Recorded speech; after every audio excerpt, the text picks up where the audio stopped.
नमस्कार, देश देशांतर में आपका स्वागत है। आपके साथ मैं हूं घनश्याम उपाध्याय। आज बात करेंगे इंटरनेट और उसके लिए बनाए जाने वाले नियमों की। केंद्र सरकार ने सोशल मीडिया संस्थानों के कामकाज को नियंत्रण करने के नियमों को आखिरी रूप देने के लिए सुप्रीम कोर्ट से 3 महीने का और समय मांगा है। केंद्र सरकार ने सुप्रीम कोर्ट में कहा कि इंटरनेट लोकतांत्रिक राज्य व्यवस्था में अकल्पनीय नुकसान पहुंचाने वाला शक्तिशाली हथियार बनकर उभरा है। इलेक्ट्रॉनिक्स और इंफॉर्मेशन टेक्नोलॉजी मिनिस्ट्री ने शीर्ष अदालत को बताया कि टेक्नोलॉजी से आर्थिक तरक्की और सामाजिक विकास हुआ है, लेकिन नफरत भरे भाषणों, फर्जी खबरों और राष्ट्र विरोधी गतिविधियों में भी बढ़ोतरी से इनकार नहीं किया जा सकता। जस्टिस दीपक गुप्ता और न्यायमूर्ति सूर्यकांत की बेंच ने हलफनामे को रिकॉर्ड पर लिया। आपको ये बता दें कि पिछले महीने उच्चतम न्यायालय ने केंद्र सरकार को 3 हफ्ते का समय दिया था ताकि इंटरनेट के कारण बढ़ते खतरे से देश की संप्रभुता, व्यक्तिगत गोपनीयता और अवैध गतिविधियों से बचाव के लिए ठोस कदम उठाए जाएं। जिसके बाद अब केंद्र सरकार ने सर्वोच्च अदालत से कहा है कि इंटरनेट का उपयोग कर भड़काऊ बयान, फर्जी खबरें और गैर कानूनी राष्ट्र विरोधी गतिविधियों में जबरदस्त इजाफे के कारण मजबूत और प्रभावी नियम बनाने की जरूरत है, जिसके लिए और समय की जरूरत है। तो कैसे इंटरनेट से होने वाले नुकसान से बच जाने की जरूरत है, वो कौन सा मैकेनिज्म होगा जिससे सामाजिक विकास भी ना रुके और नुकसान भी ना हो, इन्हीं तमाम मुद्दों पर बात करने के लिए मेरे साथ बेहद खास मेहमानों का खास पैनल जुड़ रहा है। एक एक करके मैं तारुफ करा दूं। गणपति सुब्रमण्यम साहब जुड़ रहे हैं जो ब्यूरो चीफ हैं पुथिया थलेमुरई के। डॉक्टर अभिषेक अत्रे मेरे साथ जुड़ रहे हैं, अधिवक्ता हैं सुप्रीम कोर्ट के, स्वागत आपका। राजेश छारिया हमारे साथ जुड़ रहे हैं जो अध्यक्ष हैं इंटरनेट सेवा प्रदाता संघ। राकेश माहेश्वरी हमारे साथ जुड़ रहे हैं, प्रमुख हैं साइबर कानून सूचना प्रौद्योगिकी मंत्रालय का। आप सभी का स्वागत। सबसे पहले छारिया साहब, आप ही से शुरुआत करते हैं। इंटरनेट के बढ़ते हुए मिसयूज को देखकर कितनी जरूरत है और कितनी जल्दबाजी में या कितना जल्द से जल्द वो कदम उठाया जाना चाहिए जब इस मिसयूज को रोका जा सके? इंटरनेट एक ऐसा पावरफुल मीडिया है, जिस तरीके से किसी भी देश में किसी शहर का डेवलपमेंट होता है तो हम सोचते हैं कि क्राइम का भी डेवलपमेंट उसी तरीके से होगा। और ये इतना पावरफुल मीडिया है कि लोग इसको मिसयूज़ करना ज़्यादा स्टार्ट कर देते हैं और उसमें उनको मालूम नहीं क्या एक चार्म नज़र आता है और मिसयूज़ को लोग अडॉप्ट भी कर लेते हैं बहुत जल्दी, जो कि अपने आप में एक बहुत मिसयूज़ गलत तरीका है जो कि नहीं होना चाहिए। और जिस तरीके से अभी इंटरनेट तो फैला कहाँ है, इंटरनेट तो अभी मेट्रो और टियर 2 सिटी में है और अभी तो इसको गाँव में जाना बाकी है, तो इससे और भी नुकसान हो सकता है। सरकार कदम उठा रही है, काफ़ी दिनों से सरकार से बात चल रही है और काफ़ी सारे नियमों में वो चेंज लेके आ रही हैं। जितनी जल्दी वो चेंज लेके आएंगी उतना जल्दी हम इसके लिए प्रोटेक्शन कर सकते हैं। तो ये सरकार की शीघ्रता पे डिपेंड करेगा कि सरकार कितनी जल्दी इसको कानून को बना देती है। वो किसी वर्ल्ड प्रेशर में ना आए कि भाई हम फ्री चाह रहे हैं, उस फ्री के चक्कर में हम अपने देश का कोई नुकसान ना कर बैठे। ठीक है, सुब्रमण्यम साहब भी हमारे साथ हैं। सुब्रमण्यम साहब, एक बार जब फ्री की लत लग गई, जब फ्री के जरिए इंटरनेट मुहैया होने लगा और काफी सस्ता होने लगा, स्मार्टफोन की अवेलेबिलिटी बढ़ गई, ऐसे में इतनी बड़ी वजहों के बाद किस तरीके से नकेल कसी जा सकेगी, कितना मुश्किल दिखाई देता है सर? देखिए, डेटा का अवेलेबिलिटी सस्ता वाला जो पूरा दुनिया में कहीं पे भी नहीं है, इंडिया में अवेलेबल है। इसको तो अच्छे काम में लगाना चाहिए। जैसे अगर मान लीजिए कोई नेचुरल डिज़ास्टर है, उसका वार्निंग दी जाए, या फिशरमैन सी में फ़िशिंग करने गए हैं, साइक्लोन के बारे में उनको वार्निंग दिया जाए, और कोई अर्थक्वेक है और कोई फ्लड है, इस तरह पब्लिक को जो है फ़ायदा पहुंचाने का ये चीज़ें कवर पहुंचाना चाहिए। लेकिन उल्टा क्या करते हैं, जैसे आपने बताया, फर्जी खबर, अफवाहें उड़ाते हैं। एक दिन मेरा ड्राइवर बहुत परेशान था, मैंने पूछा उससे कि क्या हुआ, बोल रहा है कि मेरा गांव से खबर है कि बच्चों को उठा के ले जा रहे हैं। मैंने कहा ऐसा कैसा मान रहे हो भाई, गांव के अंदर तो कोई ऐसा आना जाना इतना आसान नहीं है, वो दिल्ली शहर तो नहीं है, और दूसरा इस खबर का कोई बेसिस नहीं है, तो कौन बता रहा है, कैसे बता रहा है। लेकिन ये व्हाट्सएप में ऐसा स्प्रेड होता है। तो सोशल मीडिया के बारे में एक वर्ड हम यूज़ करते हैं, वायरल। वो वायरल से ये पता लगता है कि भाई कितना डेंजरस है ये। अगर सही चीज़ हो तो बढ़िया है, पब्लिक के लिए फ़ायदा बनता है। लेकिन नुकसान पहुंचाने के कारण से कई लोग ऐसा अफवाह उड़ाते हैं, फर्जी खबर उड़ाते हैं, इसके बारे में बहुत नुकसान होता है। इसलिए सरकार जो है इसका गाइडलाइंस बना रही है। ये सही बात है कि सोशल मीडिया से जो है कोई नुकसान नहीं होना चाहिए, तो सरकार का कदम जो है वो सही है। गाइडलाइंस होनी चाहिए, एक तरफ डेटा प्राइवेसी और पर्सनल जो फ्रीडम ऑफ एक्सप्रेशन उसका जो है प्रोटेक्शन होना चाहिए, दूसरी साइड से पब्लिक को कोई नुकसान नहीं होना चाहिए। इसलिए जरूर सरकार को ये खबर के बारे में, फर्जी खबर के बारे में समझना चाह रहा हूं ना आपसे कि हम एक फॉर्मेट पे इतने दिनों से इंटरनेट का यूज करते रहे, यूजर्स को कितनी दिक्कतें आ सकती हैं जब इस तरह का फॉर्मेट बदलेगा, गाइडलाइंस लगाई जाएंगी, नियम कायदे कानून होंगे, फिर यूजर्स क्या प्रभावित नहीं होगा? जरूर होगा, लेकिन आप ये डेंजर देखिए, टिकटॉक में इस्लामिक स्टेट टेररिज्म का मैसेजेस था, तो वो खुद उनको निकालना पड़ा कि after various governments issued warning, कि गवर्नमेंट को चेतावनी करने के बाद निकाला। ऐसा फेसबुक से, ट्विटर से कौन खबर बेच रहा है, क्या बेच रहा है पता ही नहीं है, लेकिन वो एंटी नेशनल खबर भी हो सकता है, वो कोई पर्सनल मोटिव के कारण जो ऐसा अफवाह उड़ा रहे हैं वो भी हो सकता है। तो इसकी वजह से जो है कंट्रोलिंग रेगुलेशन होना चाहिए। हाँ, लेकिन ये भी सही है कि वही वो सेंसरशिप में बदलना नहीं चाहिए कि लोगों का फ्रीडम प्रोटेक्ट करें, सोशल मीडिया का फ्रीडम जो है वो प्रोटेक्ट रहें, लेकिन लोगों का नुकसान ना हो, इसका गाइडलाइंस जो है बहुत जरूरी है। ठीक है, लेकिन डॉक्टर अत्रे यहाँ पे ये भी समझा दीजिए कि असल में वो थिन लाइन मेंटेन कैसे होगी, जिसमें हम एक तरफ ये मान रहे हैं कि सामाजिक विकास हो रहा है, टेक्नोलॉजी में लोग आगे बढ़ रहे हैं, नेट से भी हो रहे हैं, लेकिन दूसरी तरफ हम ये भी कह रहे हैं कि बहुत खतरे की जड़ है, इससे तो बहुत खतरा है। सर, वो ब्रिज मेंटेन कैसे होगा फिर? देखिए, इंटरनेट को कंट्रोल करने के लिए और ऑफेंसेस को कंट्रोल करने के लिए, ऑफेंसेस ऑलरेडी आईपीसी में डिफाइंड है। उस 2000 में, ईयर 2000 में इंफॉर्मेशन टेक्नोलॉजी एक्ट आया, ऑफेंसेस वहाँ भी डिफाइन है। आज जो बात चल रही है वो ये है कि रियल ऑफेंडर को पहचाना कैसे जाए, उस तक पहुँचा कैसे जाए।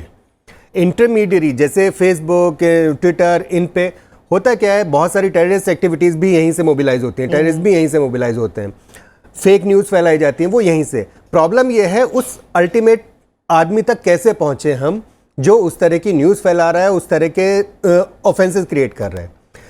फेसबुक पे या किसी भी सोशल मीडिया पे आपने देखा होगा, कोई भी आदमी डाल दे और वहाँ तक पहुँचना बहुत मुश्किल है।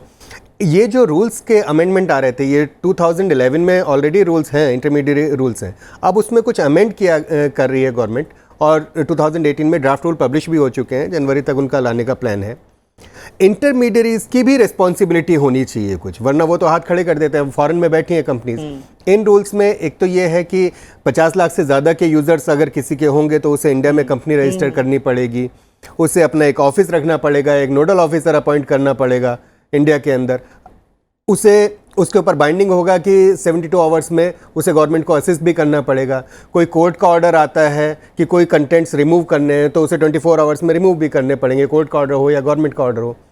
तो इस सब जब लॉ इस तरह से डेवलप होता है, जैसे ऐसे प्रॉब्लम सामने आती हैं, उसको दूर करने के लिए हम लोग लॉ डेवलप करते हैं। तो इसी तरह इंटरमीडिएट गाइडलाइंस जो इसमें अमेंडमेंट आ रहा है रूल्स में, उसके पीछे ये है कि किस हद तक हम इसको कंट्रोल करें। अभी तक तो फेसबुक, ट्विटर वगैरह की कोई रिस्पॉन्सिबिलिटी है नहीं, वो कभी भी उन्हें अप्रोच कर लो कोई किसी भी आदमी के अगेंस्ट, वो कुछ खबर देंगे नहीं। इसके बाद में एक रिस्पॉन्सिबिलिटी तो होगी कम से कम कि हाँ भाई उन्हें इन्फॉर्मेशन देने के लिए बाध्य होना पड़ेगा।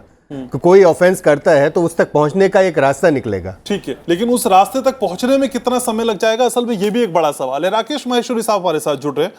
राकेश जी, असल में इस तरह के जो सोशल प्लेटफॉर्म्स हैं, इनकी जवाबदेही जल्द से जल्द तय करना कितना जरूरी दिखाई देता है सर? हम अलार्मिंग सिचुएशन पार कर गए हैं क्या, या अभी भी जागने का समय बाकी है? पहले तो मैं नमस्कार सभी लोगों को, और मैं अपने अभी जैसे मेरे प्रिय सहयोगी जी ने कहा, पहली बात तो ये है कि इंटरमीडिएरी रूल्स 2011 से एग्जिस्ट करते हैं। तो अभी जो सरकार का जो एफर्ट है वो उन रूल्स को अपडेट करने का है, जिससे कि आज के स्ट्रक्चर में जहाँ की सोशल मीडिया का अब काफ़ी ज़्यादा यूज़ है, तो ऐसे कौन सी चीज़ें हैं जिनको कि चेंज किया जाए, जिससे कि ये जो इंटरमीडिएट रूल्स जो 2011 में बने थे वो आज की कंटेक्स्ट में भी वैलिड रहें। और उसी वजह से ये एक एक्सरसाइज स्टार्ट की गई। 26 जुलाई 2018 में हमारे सम्मानीय मंत्री जी ने राज्यसभा में एक स्टेटमेंट दिया कुछ इंसिडेंट्स लिंचिंग के हुए थे कि इन चीज़ों पर हम किस तरह से सोशल मीडिया को, इंटरमीडियरी साइट्स को किस तरह से ज़्यादा अकाउंटेबल बनाएं, जिससे कि इस तरह की घटनाओं पर नियंत्रण किया जा सके। और उन्हीं कमिटमेंट्स के बेसिस पर ministry of electronics and IT ने 24 दिसंबर को ये अमेंडमेंट्स जो प्रपोज्ड ड्राफ्ट है उसका रिलीज़ किया। 31 जनवरी तक हमने कमेंट्स लिए, लगभग 171 हमें कमेंट्स मिले। उसके बाद में हमने काउंटर कमेंट्स लिए जो कि हमें 14 फरवरी तक मिले, और हमने वो सब कुछ पब्लिश किया वापस वेबसाइट पे। इसके बाद में नेचुरल है कि एक ऐसा ये नियम है जिसमें कि लगभग हर नेटिज़न, हर आदमी जो कि इंटरनेट पे है, हर कंपनी जो कि इंटरनेट पे है, और सोशल मीडिया साइट्स जो कि देश विदेश में हैं, नेचुरल है कि इस तरह की एक ऐसा रूल जो कि लगभग हर आदमी को इम्पैक्ट कर रहा है, तो कम्प्लेक्स तो है ही, जिसकी वजह से हम लोग we are in the process of having intreministerial consultations. We have already consulted industry as well, और आज हमने जो एफिडेविट दिया है उसमें यही कमिट किया है कि अगले 3 महीनों में हम नए रूल्स को नोटिफाई कर देंगे। तो अगले 3 महीनों में हम रूल बनाने की स्थिति में आ जाएंगे या फिर उन रूल्स को समझ पाने की स्थिति में हो जाएंगे? सर, हम टाइम फ्रेम तय कर सकते हैं क्या कोई अभी? तो मैंने जैसा बताया कि रूल्स तो पहले ही एग्जिस्ट करते हैं 2011 से। जरूरत थी उन नियमों को अपडेट करने की जिससे कि आज की कंटेक्स्ट में भी वो रेलेवेंट रहें। ठीक है।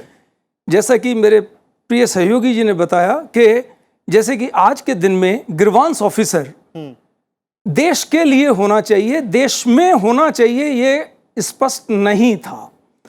तो हमारी एक कोशिश होगी कि जो सोशल मीडिया साइट्स पर्टिकुलरली जिनका कि 50 लाख से ज़्यादा देश में यूज़र बेस है, ऐसे सोशल मीडिया साइट्स को देश में ही एक नोडल ऑफिसर, देश में ही एक रिप्रेजेंटेटिव, देश में ही एक ग्रीवांस ऑफिसर नियुक्त करना होगा। ठीक है, यानी ये सोशल प्लेटफॉर्म्स अब अपनी जवाबदेही से नहीं बच सकते, इतना तो तय दिखाई देता है। लेकिन राजेश शारिया साहब, हमने देखा कि इलेक्शन के टाइम पे चुनाव आयोग भी अपनी तरफ से इस तरह की कोशिशें करता है जिससे कि इंटरनेट से इस्तेमाल किए जाने वाली कोई भी भ्रांतियां फैलाई ना जा सके।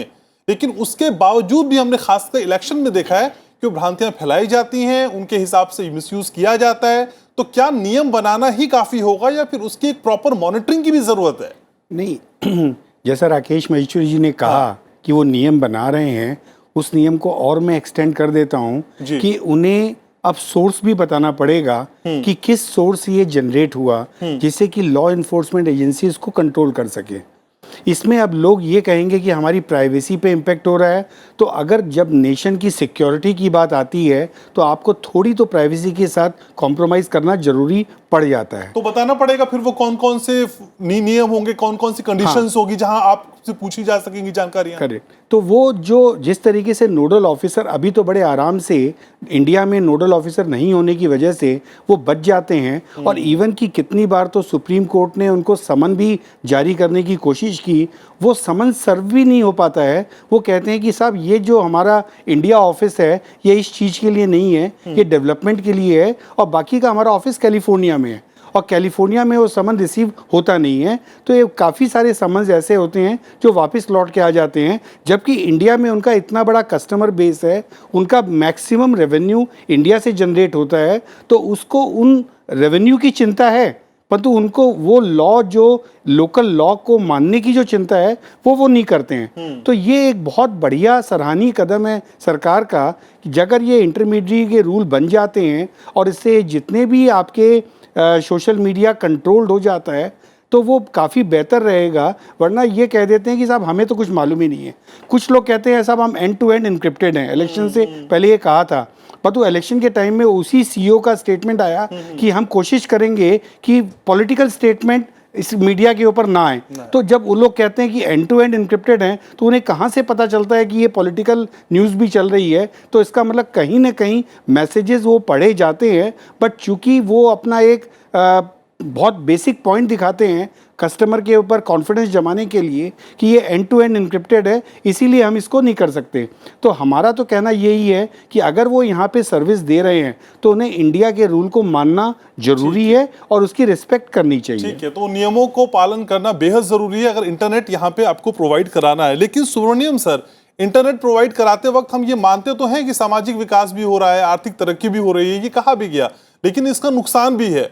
लेकिन एक आम आदमी को ये समझा पाना क्या इतना आसान रहेगा, या फिर जो इंटरनेट प्रोवाइड करा रही हैं कंपनियां वो आम आदमियों को कन्विंस कर पाएंगी कि देखिए साहब आप हमसे यहाँ पे सहयोग करिए, हमें सपोर्ट करिए क्योंकि बहुत जरूरी है। ये जो प्रोसेस होगा ये कितना मुश्किल भरा रहने वाला है? घनश्याम जी, सबसे जरूरी बहुत इंपॉर्टेंट पॉइंट है जो आपने बताया कि एक बैलेंस होना चाहिए। Exactly. कि ये सोशल मीडिया और इंटरनेट में सिर्फ ये नहीं है कि एंटी नेशनल एक्टिविटीज़ हो, टेररिज्म हो, पर लेकिन और भी खतरनाक चीज़ें हैं, जैसे चाइल्ड पोर्नोग्राफी है और जैसे डिफेमेशन है, ट्रोलिंग है, बहुत इंडिविजुअल्स को नुकसान पहुंचाने वाला बहुत सारा चीज़ें हैं और सोसाइटी को नुकसान पहुंचाने वाला चीज़ें भी बहुत हैं।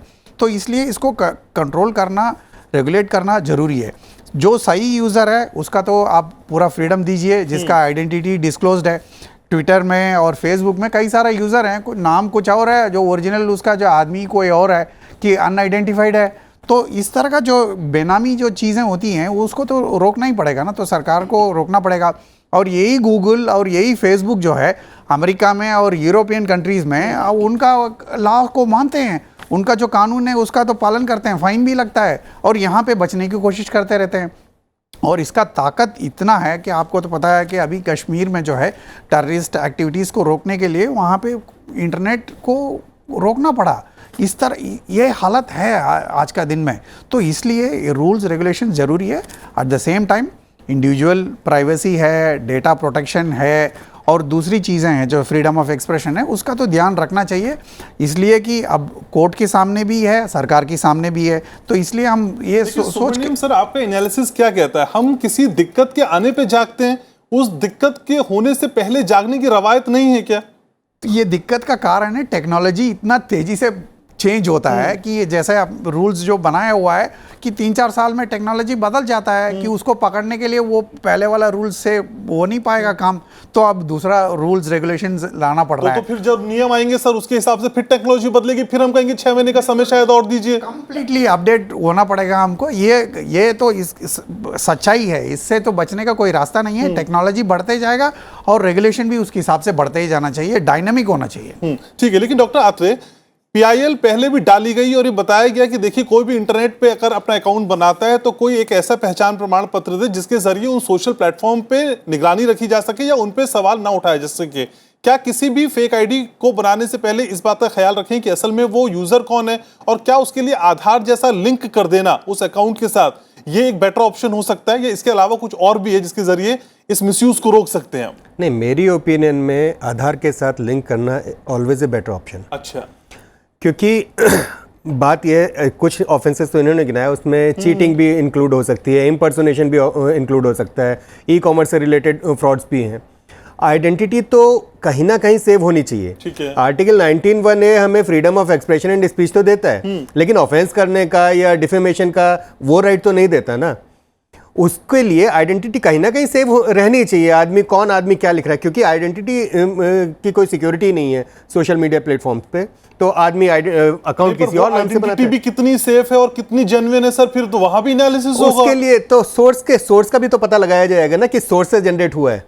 सारी चीजें साथ में, सोर्स से तो जनरेट हो गया सर, कॉम्प्लेक्स साउंड होता है, कॉम्प्लेक्सिटी तो रहेंगी। हाँ। लेकिन फिर भी हम काफी हद तक उसको आदमी जब ये होता है, अब आधार बनाना इतना भी इजी नहीं है तो इतना मुश्किल भी नहीं है। नहीं, हर आदमी नहीं बना सकता। मुश्किल है क्या? नहीं, हर आदमी नहीं बना सकता। अच्छा। हर आदमी तो ये कोशिश नहीं करेगा ना। जब आइडेंटिटी मांगी जाएगी, कुछ ना कुछ की पासपोर्ट की कॉपी है, आधार की कॉपी है, वोटर आई कार्ड की कॉपी, तो स्कैनिंग होती है, तो कुछ ना कुछ रखा जा सकता है कि ये अपलोड करो, उसके बाद तुम्हारा अकाउंट शुरू होगा। जब वो सारी चीजें अपलोड हो जाएंगी तो लोग डरेंगे उस पे कुछ उल्टा सीधा लिखते हुए सोशल मीडिया पे, और उसका काफी इंपैक्ट पड़ने वाला है। इतने से इंपैक्ट पड़ जाएगा कि हमारी आइडेंटिटी वहां पे सेव है, कभी भी पकड़े जा सकते हैं हम। तो छारिया साहब ये माने कि असल में प्रीत के लिए भी जिस तरह से डर दिखाने की जरूरत है होती है, बिना डर के प्यार भी नहीं होता। तो माना जाए कि अगर इस तरह के हमें इस्तेमाल करने हैं तो कम से कम ये डर तो कम से कम क्रिएट करना ही पड़ेगा। देखिए कानून, हाँ आ रहा हूं, आपके पास सर, आप देखिए कानून का डर तो हमेशा ही लोगों में रहता है, अगर वो कानून का डर प्रॉपरली इम्प्लीमेंट हो जाए तो। जैसे आत्रे साहब ने अभी कहा कि आधार के साथ लिंक करना, अभी आज के न्यूज़पेपर में आया था कि इतना बड़ा नोएडा में पकड़ा गया है कि वो सारे के सारे स्कूलों से आधार कार्ड वो चुरा लिया करते थे और उसके बेसिस पे बैंक से लोन ले लिया करते थे। तो जब वो फाइनेंशियल लॉसेस करने के लिए रेडी हो गए हैं तो आधार की सिक्योरिटी कौन करेगा? इसकी जिम्मेदारी कहीं ना कहीं तो लेनी पड़ेगी। और जो ये प्लेटफॉर्म्स हैं व्हाट्सएप और ये अपनी जिम्मेदारियों से हमेशा बचते हैं। ये जैसे आत्रे जी ने ये भी कह चुके हैं कि हमें जिम्मेदारी से बचते हैं और ये मिसयूज़ करते हैं। एक बात मैं कहना चाहूँगा, जैसे टेक्नोलॉजी काफ़ी तेज़ी से बढ़ रही है, सरकार का R&D विंग भी उतनी तेजी से ही चलना चाहिए। दिक्कत क्या होती है, हम हमेशा पोस्टमार्टम में बिलीव करते हैं, हम प्रिवेंशन में बिलीव नहीं करते हैं कि हम किस तरीके से प्रिवेंट करें। हम ये करते हैं कि जब काम हो जाएगा उसके बाद हम बैठ के उसको पोस्टमार्टम करेंगे। और जब से रूल, जैसे अभी राकेश महेश्वरी जी कह रहे हैं कि लास्ट ईयर जून से ये प्रोग्रामिंग चल रही है, अभी हम नवंबर अक्टूबर महीना खत्म होने आ गया है, अभी तक वो रूल का ड्राफ्ट ही चल रहा है, अभी तक वो फाइनलाइज ही नहीं हो पा रहा। हर पहलुओं का विश्लेषण भी जरूरी है ना, कि कल को भविष्य में कोई और दिक्कत ना आए। तो आप एनालिसिस ये भी जरूरी देखिए, है सर। नहीं एनालिसिस आप कितने महीने, तो प्रोसेस है ही, जैसे कि डॉक्टर आत्रे भी कह रहे थे, कितने महीने का प्रोसेस लगेगा? यही तो बात है ना, जब आप टेक्नोलॉजी इतनी एडवांस कर रहे हैं। और दूसरा, आज जो ISPI इंटरनेट सर्विस प्रोवाइडर कह रहा है कि सेम सर्विस सेम रूल होना चाहिए। अब देखिए, जैसे VoIP सर्विस है इंडिया में, आज की न्यूज़पेपर में ही आया है, VoIP सर्विस इंडिया में देने के लिए सारे लोगों को लाइसेंस लेना पड़ता है। व्हाट्सएप, फेसबुक बिना लाइसेंस के दे रहे हैं। कितना बड़ा सिक्योरिटी के साथ कॉम्प्रोमाइज कर रहे हैं कि उनको कोई डेटा बेस ही नहीं रख रहे हैं वो। ठीक है, तो ये आपके पास आऊंगा, लेकिन डॉक्टर आत्रे आप कुछ ऐड कर रहे थे, प्लीज बोलिए। मैंने ये रूल्स, जो अमेंडमेंट रूल्स है, ये देखा, ये जो हम आइडेंटिटी डिस्क्लोज करने की बात कर रहे हैं ना, वो इसमें कहीं नहीं है। ये अभी तक भी इन रूल से क्लियर नहीं है कि आदमी को अकाउंट खोलने के लिए आइडेंटिटी अपनी देनी पड़ेगी। ये सिर्फ इंटरमीडिएट्स के लिए है जो उन्हें ड्यू डिलिजेंस करनी है। उनमें उन गाइडलाइंस डाली गई थी जिसमें कहा गया था कि गवर्नमेंट इस तरह से इनिशिएटिव ले इस पे कि आप अगर लेकिन इन गाइडलाइंस में, अमेंडेड गाइडलाइंस में भी नहीं है। नहीं, सोर्स बताना पड़ेगा ना, जो प्लेटफॉर्म है बताएगा, उन्हें जो हम आधार से लिंक करने की बात कर रहे हैं या कोई ना कोई आइडेंटिटी डिस्क्लोज करने की बात कर रहे हैं, ये इन गाइडलाइंस में नहीं है। नहीं, ठीक है माहेश्वरी जी, आखिरी, ठीक है सर, माहेश्वरी जी आखिरी कमेंट आपका सर। इस विश्लेषण के बाद हम कहां जाते हुए दिखाई देखते हैं? हाइपर सिचुएशन है बहुत, हमें कुछ ना कुछ जल्द करना होगा। देखिए, पहले तो मैं ये कहना चाहूँगा कि आज के IT एक्ट में लगभग हर तरह का प्रावधान है जिससे कि हम सोशल मीडिया साइट से या किसी भी इंटरमीडिएट प्लेटफॉर्म से, पर्टिकुलरली यदि नेशनल लेवल की सिक्योरिटी, इंटीग्रिटी या सॉवरेनिटी या कोई पब्लिक ऑर्डर का कोई भी इशू हो, तो आज के ही दिन में पूरी तरह से प्रावधान है जिसमें कि हम सोशल मीडिया को अप्रोच करते हैं और सोशल मीडिया उन कंटेंट्स को हटाता है। और सेक्शन 69A के तहत ये काम किया जाता है, जिसको कि सुप्रीम कोर्ट ने 2015 में ही पूरी तरह से वैलिड पाया था। तो पहला तो ये है कि ऐसा नहीं है कि इनकी जिम्मेदारी है और ये कुछ जिम्मेदारी से काम कर रहे हैं, लेकिन ज़रूरत ये पाई गई कि ये जिम्मेदारी इनकी और अधिक होनी चाहिए। They should be more accountable to the system and that's what the effort is. But definitely एक मिसयूज पोटेंशियल भी है जो कि अवॉइड करना है, and that is what the balancing act which government is trying to do. ठीक है, तो दोनों के बीच में सामंजस्य बनाना ही कड़ी चुनौती यहाँ पे नजर आती है। सुब्रमण्यम साहब, आखिरी कमेंट आपका। सर सुब्रमण्यम साहब, क्या जिस तरह की चर्चा हो रही है, जिस तरह का जिक्र माहेश्वरी जी ने भी किया और हम जो देख पा रहे हैं, क्या हम नियमों को बनाने की उस हद तक जा पाएंगे कि जिसने अगर नियम नहीं माने सोशल मीडिया के प्लेटफॉर्म्स में तो हम उनको बैन कर देंगे अपनी कंट्री से? क्या उतने कड़क हम हो पाएंगे? नहीं, अब देखिए, ये सिर्फ सोशल मीडिया और ये अफवाहें फैलाते हैं, वो सिर्फ वो नहीं है कि मॉनेटरी ट्रांजैक्शंस भी आ गया है। तो अभी कई सारा जो प्लेटफॉर्म है उसमें बोलते हैं कि भाई you can even store your money and transact. तो व्हाट्सएप मनी अपना लेके आ रहा है और दूसरा भी लेके आ रहे हैं। जैसे शॉपिंग करने के लिए भी बोल रहे हैं, तो कल का क्या रूप लेगा ये तो हमें पता ही नहीं है। टेक्नोलॉजी किसी भी डायरेक्शन में हमें आगे ले जा सकता है, तो इसके लिए हमें तैयार होना पड़ेगा। तो बैन करने की जरूरत नहीं है, लेकिन ये जरूर दिखाना होगा कि भाई जब जरूरत पड़ेगा हम स्ट्रॉन्ग एक्शन लेंगे और उससे आप बच नहीं सकते। ठीक है, तो हम जाग चुके हैं और अब कम से कम इनकी जवाबदेही तय की जाएगी और बहुत जल्द समय में वो नियम भी आएंगे, इस तरह की उम्मीद की जा सकती है। समित नाई, बहुत शुक्रिया आप सभी खास मेहमानों को आने के लिए, चर्चा में जुड़ने के लिए, राय रखने के लिए। तो देश देशांतर में आज के लिए बस इतना ही। आप हमारा कार्यक्रम YouTube पर भी देख सकते हैं। आपके सुझाव, आपके रिएक्शंस का हमको बेसब्री से इंतजार रहता है। इस कार्यक्रम में इतना ही। राजसभा टीवी पर खबरों का सिलसिला लगातार जारी है।